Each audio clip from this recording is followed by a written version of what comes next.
Hey guys, how y'all doing? I'm here to give you guys a recap on a new episode of Fate Apocrypha, which is on episode 9. Now, this episode right here involves, obviously, servants fighting each other and one master fighting against a servant, which is pretty, strange in a certain way. Not too strange because servant against servant is only natural in the Holy Grail War. Of course, like before the opening, we get to know Darnik giving a narration how he managed to get the Holy Grail with the German army, and of course, we get to see one person that looked a little familiar, which I will not say here because it could be pretty obvious. Those of you guys who are just brand new Fate fans and just watching this is your first time watching a certain series like this, you will be a little like, who is that guy? But that is to maybe be told about later in the future. And we have to it, of course, Berserker Black faces off against Kotomi Nishiro, and it looks like to me he's having trouble fending her off even with this blades that he has, which is pretty familiar, which any Fate fan would actually know what those blades are, obviously. But if you don't, well, you're just missing out on a lot of stuff that you must know. But aside from that, Ruler is trying to figure out what the heck is going on, but gets a little distracted with the undead servant, so that's blocking her path. As for Rider of Black, he ends up taking on Red Assassin, or Assassin of Red, but apparently gets into a little small predicament, which involves being totaled down by a very strong magic attack. Of course, that's being told later. As for Red Archer, she ends up having to take on Red Berserker because of his rebellion, or you could say being controlled, etc.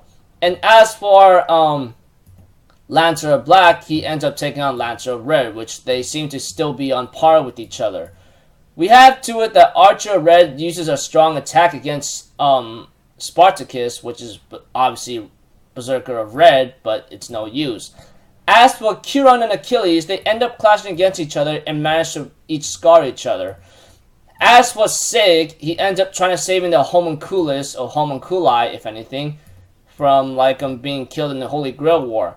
Although he wants to see to it that these guys are being safe, the homunculi girl, tells them, "Don't worry, we'll keep an eye on them. You go wherever you need to go," etc. And we see to it that Rider of Black ends up meeting Saber of Red, which is really, really terrible and very bad, obviously, because we all know how strong Saber of Red is, and against Rider of Black, who apparently got wounded in her previous battle with Red Assassin, it's not looking so well. As for Berserker of Black, that girl, Frankenstein if you want to say, is very persistent. But with the help of Caster Red, she ends up remembering a couple things of what happened to her, and we get to know that the creator hated her and ends up beating her up and abused her as to being a monster.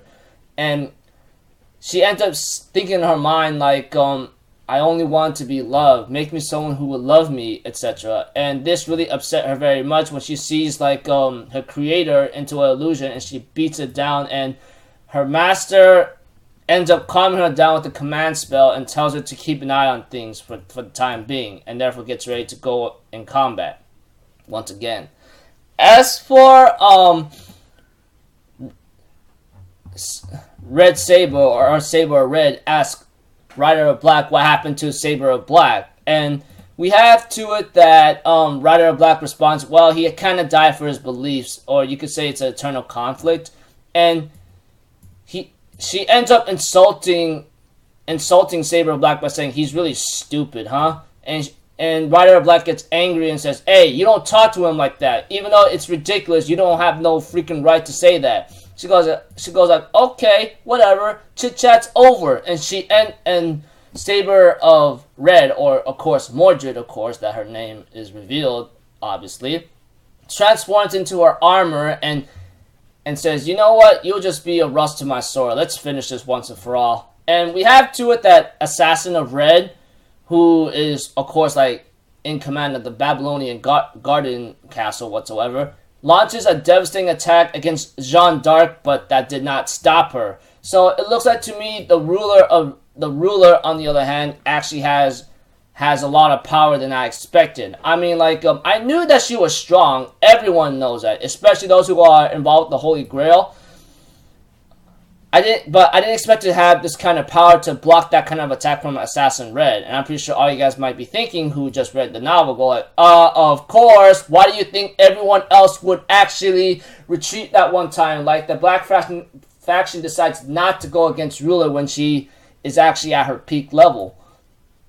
And of course, like, Jeanne d'Arc tells Assassin Red, you think something like that was going to stop me?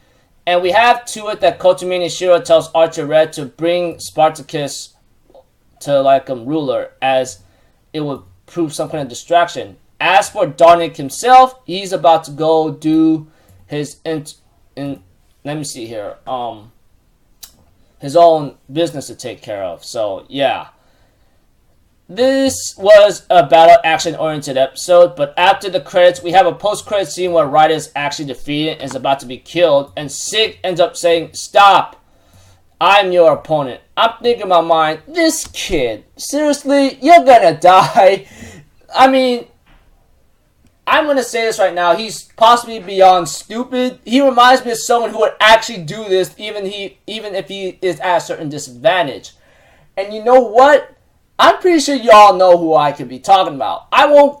It's the only hint I could give you. Someone who would actually do this, even though, like, if someone's at a disadvantage or something. So I'm thinking in my mind, he's just like that guy, but possibly more stupid than usual. I will say this, I praise his bravery and tenacity, but that's not enough, obviously. He is far too green to go any further to even fight a servant like that. Even if he doesn't know, or he should know, because obviously it's already shown here. But I guess his stupidity is beyond ridiculous. But we'll have to see from there. So until then, I'll see you guys in my next video. So I'm Alpha Zero, people. Have a good day, and I'll see you guys next time, right? Peace out. Bye-bye. Toodaloo!